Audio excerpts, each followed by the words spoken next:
Hi everyone, Assalamu alaikum. Welcome back to my new another cooking video. তো আজকে আপনাদের সাথে আমি শেয়ার করতে যাচ্ছি লাউ তরকারির অথেন্টিক রেসিপি। তো আপনারা অনেকেই আমার এই লাউ তরকারিটা পছন্দ করেছেন, তাই ভাবলাম যে আপনাদের সাথে শেয়ার করি ভিডিওটা, রেসিপিটা কিভাবে আমি রান্না করেছিলাম। তো চলুন দেখে নিই। তো সব কিছু ক্লিন করে নেওয়ার পর আমি এখানে একটি কড়াই বসিয়ে নিয়েছি। তো এখানে প্রথমত আমি দিয়ে দিচ্ছি বাটা মশলায়, যেহেতু রান্না করব পুরোটাই। তো এখানে আদা, রসুন, পেঁয়াজ, জিরা, কাঁচামরিচ সব বাটা একসাথে বেটে নিয়েছিলাম। তো সেগুলোর মিশ্রণটা এখানে অ্যাড করছি, করে বেশ কিছুক্ষণ ভাজার পর এখানে অ্যাড করেছি হালকা একটু পানি।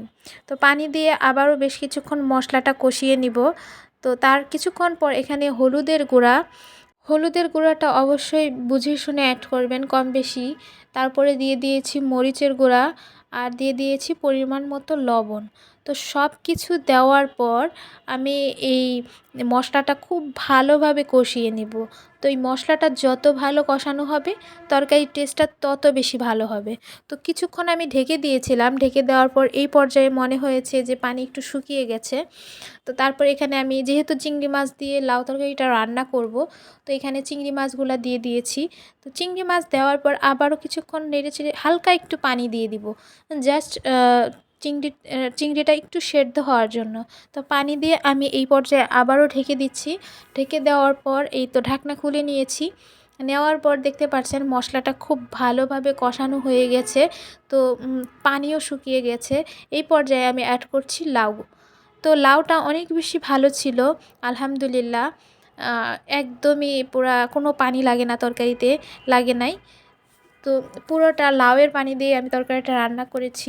লাউটা অনেক বেশি ভালো ছিল, যার কারণে তরকারির টেস্টটাও এত বেশি ভালো হয়েছে। আর অবশ্যই এই বাটা মশলা দিয়ে রান্না করলে তরকারি ভালো হবেই। তো আপনারা চেষ্টা করবেন এই লাউ তরকারিটা বিশেষ করে বাটা মশলায় রান্না করতে। বাটা মশলায় রান্না করলে লাউ তরকারির টেস্টটা অনেক বেশি ভালো আসে। তো এখানে আমি সব মশলার সাথে লাউটা মিশিয়ে আমি এখানে ঢেকে দিচ্ছি। দেখতে পাচ্ছেন বেশ কিছুক্ষণ পর অনেক পরিমাণে পানি উঠে গেছে। আমি এক ফোঁটা পানিও এখানে অ্যাড করিনি। লাউটা কেমন মিশে গেছে দেখতে পাচ্ছেন।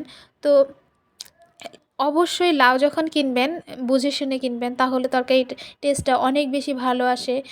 তারপর আবারও বেশ কিছুক্ষণ একটু ঢেকে দিয়ে নেড়েচেড়ে আমি রান্না করে নিয়েছিলাম। আর আমি যেহেতু একটু ঝোলের পরিমাণটা একটু বেশি রাখবো, তো এই পর্যায়ে আমি নামিয়ে নিব। দেখেন লাউ তরকারির লুকিংটা কত ভালো হয়েছে। আপনারাই বলুন এই তরকারিটা কি খারাপ হতে পারে? অনেক মজার ছিল। তো ভিডিওটি কেমন লাগলো অবশ্যই জানাবেন। সবাই ভালো থাকবেন, সুস্থ থাকবেন। আল্লাহ হাফেজ।